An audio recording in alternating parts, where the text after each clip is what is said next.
Magandang araw sa lahat, welcome po ulit dito sa atin channel ang Biyahe y Komida. Maraming salamat sa lahat ng nag-subscribe, indeed. Punta tayo sa atin topic, July 8, 2025. Josh Mojica nag-vlog sa EDSA habang nagmamaneho, kinastigo ng LTO. Matapos mag-viral ang paggamit ng cellphone ng vlogger na si Josh Mojica habang nagmamaneho, sinuspinde ng Land Transportation Office, LTO, ang kanyang driver's license. Bukod dito, maaari ring makasuhan si Josh ng 3 pang kaso dahil sa mga nilabag na traffic rules habang sakay ng kanyang Porsche sports car. Sa mga hindi pa masyadong aware, si Josh ay sumikat noong kasagsagan ng pandemya dahil sa pak na negosyo niyang kangkong chips.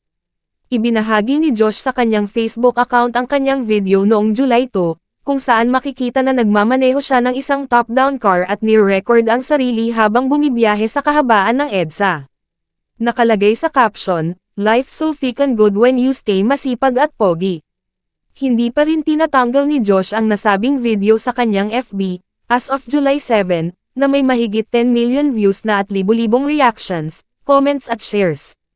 Ayon kay Land Transportation Office, LTO, Chief Attorney Vigor D. Mendoza, nilabag umano ng content creator ang ilan sa mga ipinatutupad nilang road safety rules.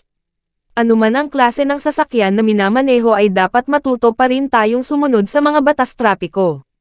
If the driver is indeed a content creator, then there is this responsibility for him to set a good example to his followers, paliwanag ni Mendoza. Ni-repost ni Josh ang pahayag ng LTO tungkol sa paglabag niya sa batas trapiko na may caption na, "Hindi ako yan promise." Kasunod nito, muling naglabas ng pahayag si LTO Chief Mendoza, "We already suspended the driver's license of the identified driver for 90 days pending the result of the investigation."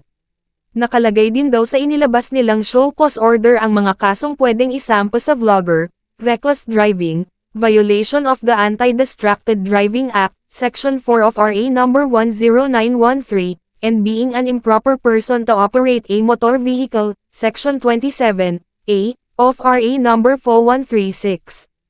Ang last violation ay may maximum penalty na revocation of driver's license.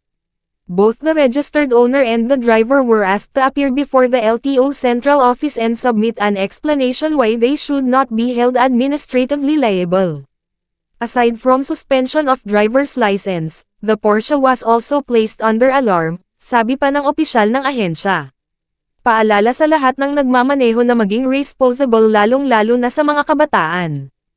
At yan ang ating latest showbiz chika update for today. Huwag kalimutan mag-subscribe, click the notification bell for more showbiz chika updates, like and share the video at suportahan po ang ating Facebook page. Maraming salamat sa lahat ng nag-subscribe indeed.